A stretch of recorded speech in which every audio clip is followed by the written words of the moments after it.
ano, may Have you read? Spelling. Have you read? Spelling. Paano nagsusulat? Paano nagsusulat? Is Spelling spelling. nga, pareho sa'yo. Spelling.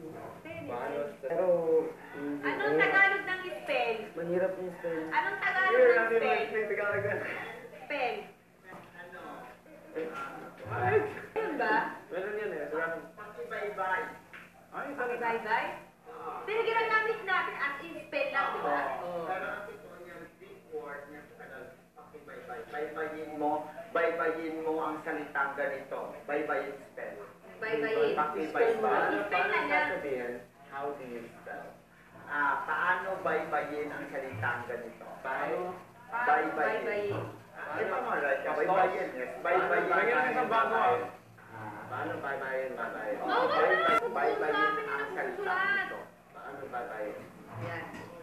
Bye-bye. How do you spell? Paano bye-bye? Baybayin. Bye-bye. Isa lang. Doon! Baka hindi mababa din ah.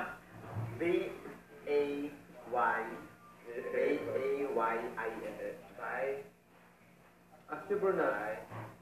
Baybayin, no? Bye-bye. Baybayin. Deep, ano na kasi yun eh. Maraming salamat. Malalim na yung mga Tagalog eh. B-A-Y-B-A-I.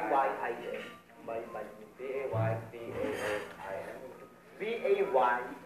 B-A-Y-B-A-Y-I-N. B-A-Y. B-A-Y. Y. Bye-bye.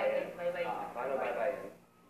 First Ang spelling. spell na to. Spell, yes, correct. Ang spell. Bye-bye. Baybayin. Deep Tagalog Spell. word na yun eh. Spell. Na to. Baybayin. Pakibaybay ng salitang Kaya nga, kasi spell. kung bye-bye naman, Bye-bye. hindi naman namin ito ginagamit. Ano sa'yo kasi hindi But naman we don't namin use pantig. kailangan pag-usapan. Syllables and pantig, right? Hindi, kailangan mo pag-usapan. Magkwentuhan lang kayo. Magkwentuhan kayo. No, pantig. Ang tama sila guys.